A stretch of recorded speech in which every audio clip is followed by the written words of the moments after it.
Good afternoon and welcome to Purchase Broadcast Studios. I'm your host, Alvarez Pickett. Today you'll get the latest campus news about club events, parties, and concerts. And I'm your host, Heatley. Thank you for joining us here today. The Humanities lobby was bustling on March 5th as students explored several academic programs at the Advising Center's major fair. Faculty, advisors, and student ambassadors guided students, many undeclared, through potential majors, minors, and career paths. Purchase Broadcast Studios correspondent Arlenis Marmolejos has more on the story. Around 110 undeclared students are eager to find their academic fit at SUNY Purchase College. The major fair offered engaging conversations and sweet treats while showcasing some of the 47 majors and 32 minors available.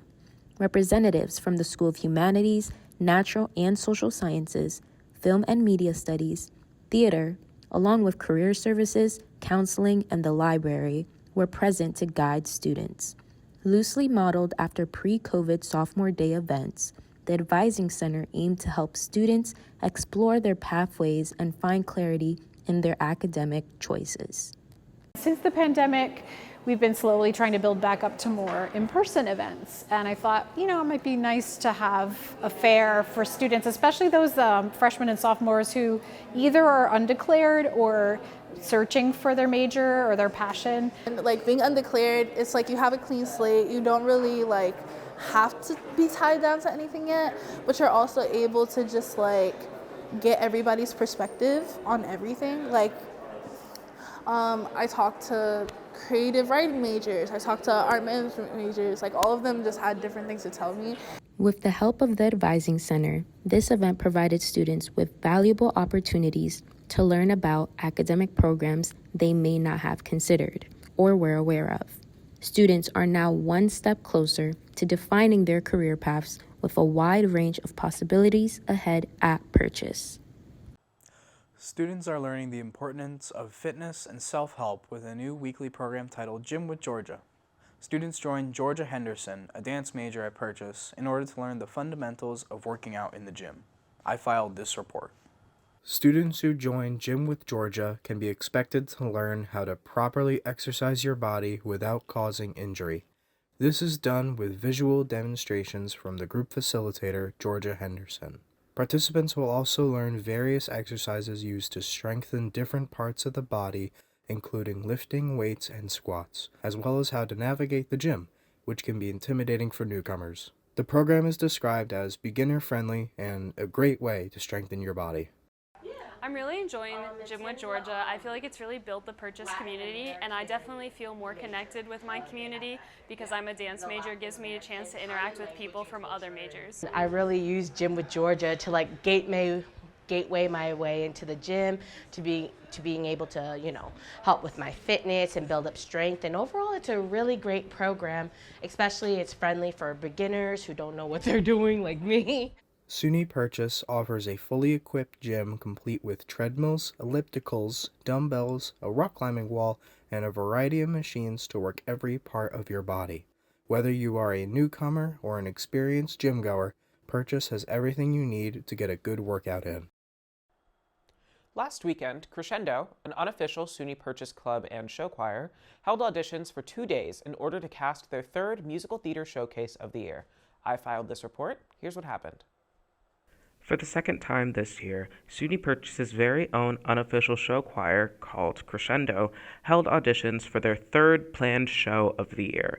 The theme centering around auditions was fantasies, myths, fairy tales, and legends. The club's focus is to give everybody a chance to perform, despite their major. We just had our Crescendo auditions. We had it this weekend for 2 days, and we had a bunch of people audition, and they chose 2 songs that fit into a fantasy or mythological theme, and we are having our concert, the final one of this year, in April. I really do enjoy the director and all the officers, the choreography and stuff. It's so much fun. So I'm really, really excited to do the show, hopefully.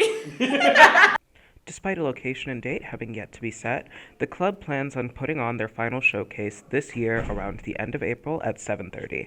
Though no tickets will be sold for the event, the club encourages donations and encourages buying gift bags in order to help for fundraising. A local Purchase student and music artist by the name of Max Milley hosted a music event for other student artists on campus. Taking place at Whitson's located in the Stude, students interested in the event showed up to support their friends performing and also to enjoy numerous unique styles of music being showcased all in one room. Purchase Broadcast Studios correspondent Jahmari Bradshaw has a story for us.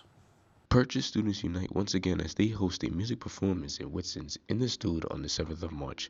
An event filled with different kinds of talent from several student artists around campus showing out in one room. Artists like Max Milley and Ken Arcade, both Purchase students, took part in this performance, playing their signature songs they have released for the audience to check out. In such a small area, it was decently packed with local students who attended to show support to their artist friends. Well, I think there's a lot of talented people at Purchase, and I really want to see them perform. So the best way to get them to perform is to put on a show, and that's, I think, what we did tonight. I just love rock music, and I like music in general, and just like being around a different crowd than I'm used to, I think that's always a good thing. And just like community, you know what I'm saying? Like these type of shows build a lot of community. I think it's very necessary to have them, you know what I'm saying? Not even just the music, but just bringing people together, having a good time, you know? That's how I feel about that. All events have been successful in gathering students' interest and recognition for those who perform. This is one of many small performances that occurred throughout the semester. Every semester on Tuesday nights, students around our college campus assemble in the athletic building for Nerf Club, which begins at 9 p.m. Everyone is welcome to join this intramural event where individuals can make friends, get the stress and frustration out of their system from courses or other personal matters with the friendly competition in many engaging games such as Team Deathmatch, Nightmares, and Zombies. The preparation is by the hosts, who are in charge of the club, which are referred to as mods. These are the individuals who are responsible for all the blasters, darts, also other essentials, as well as all the games. Reporter Camille Arias-Rojas has the rest of the information about this organization. Many students want to be occupied in their downtime after they have a busy start of the week or generally need a break from studying to take part in intramural clubs. Nerf Club has always been really fun, really entertaining. So I guess I just want students to have fun. You enter the gym, we give you a blaster, you kind of all things you're worried about, everything all the stresses. Nerf allows students to meet other people in different majors in a team effort and just break a sweat every once in a while. This is Purchase Broadcast Studios. We'll be back with you after this short break.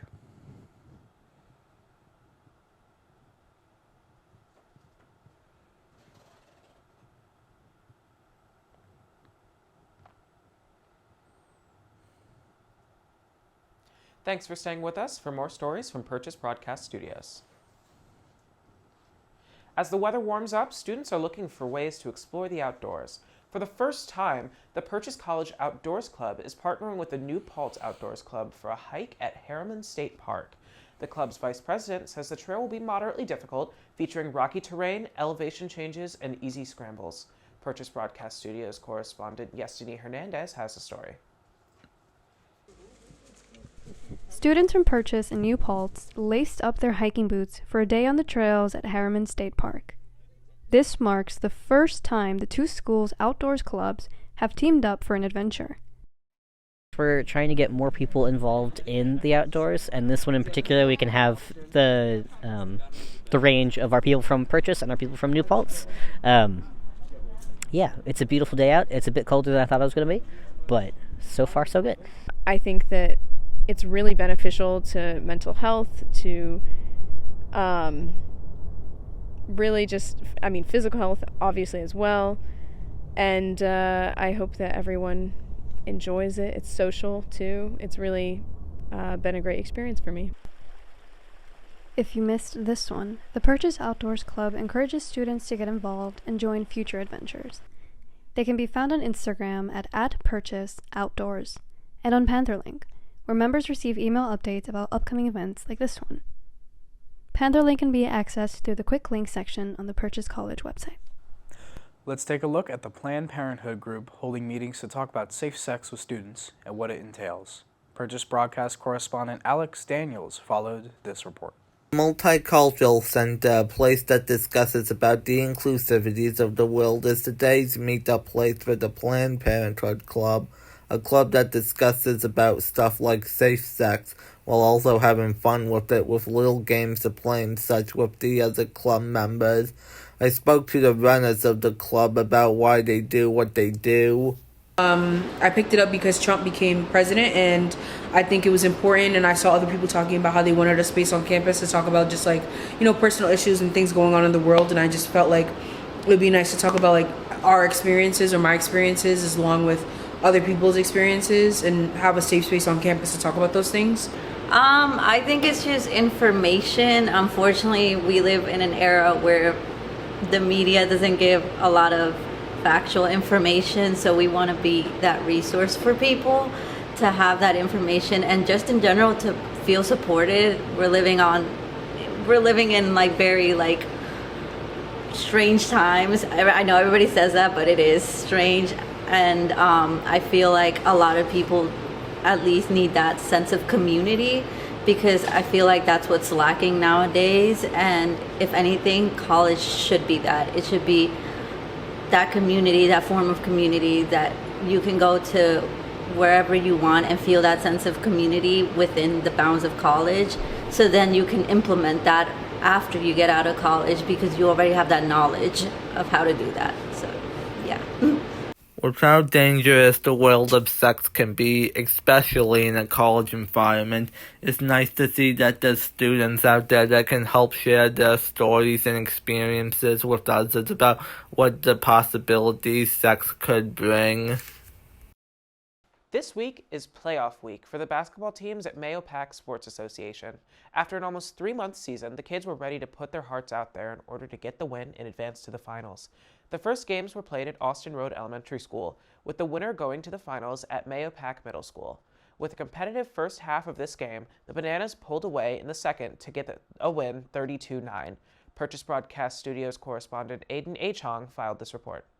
This was the scene this past Friday night at Austin Road between two great teams of the Mahopac Sports Association. The Bananas, team in white, are 8-0 entering this game. They have had a really good season the past 3 months, putting on some great games, winning their average game by 20 points. Their hard work and dedication has been shown throughout to all parents and other siblings and family members watching all these games. With a slow start, the game started 9-8 in the first half, and their team usually starts off a little better, so when things started so slow, the chance of a championship became a little slim, but this team really saw things through, put their foot on the pedal, and really started to make things work, and then the second half.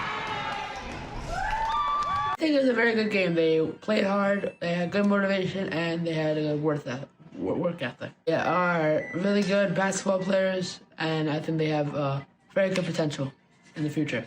Obviously, I thought the game went pretty well. The first half, the defense was a little rough. The score was about 9-8. We were winning, and I thought we could have done a little better, played a little better defense, hit some better shots. But in the second half, we really started to pick things up. Our offense was going crazy. We ended up the game 32-8. We did not let them score a single point in the second half, and I thought the team really picked things up together, and we're headed to the finals, and hopefully become a championship this year. The second half started, and the Bananas, who only had a 1-point advantage at the half, really took the game over, going on an unanswered 23-0 run in the second half to win the game and give themselves a chance to win a championship in the final on Monday night. And the season basically comes down to championship or bust. They've had a lot of fun, but now they really want to get a win and put a nice championship win to the end of the season and really make everything worthwhile and have the best time possible. Their game is on Monday night, and hopefully they can pick up the win. Alvarez Pickett is a senior communications major at SUNY Purchase and turned 21 on March 17th. Alvarez has been a prominent cast member of several shows on campus, including Ride the Cyclone, Catharsis, and Just a Little Anxious, as well as being a director for the in-show choir Crescendo. With so much time spent acting on campus, Alvarez, it is no surprise that he incorporated it into his birthday party. On Saturday, March 15th, he invited 10 of his friends over and assigned everyone a character as they acted out a murder mystery game. Alex Duquetto was there to report the story.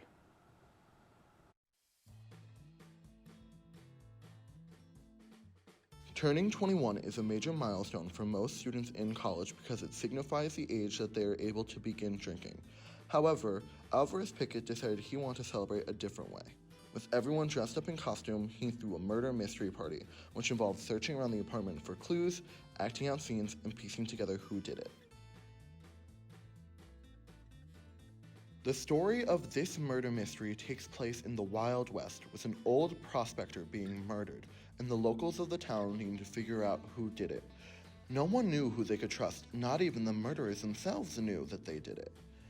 Chaos ensued as more information was gathered, more clues were found, and more crazy scenes played out. So I am turning 21 on Monday, so I had my birthday party today because the next weekend would be spring break. And we did a at-home escape room is how it was advertised. Essentially, there was a murder mystery. We hid clues around the first floor of our apartment. I had everybody dress up after my favorite YouTube TV show, Escape the Night. So everybody had different roles, and we all got really, really into it, and it was very fun. It went so much better than how I expected. So at the end of the game, people got to vote on, who the killer was, then also the best dressed, the best costume, the best detective who figured out the best, and the best actor who basically put on the best performance.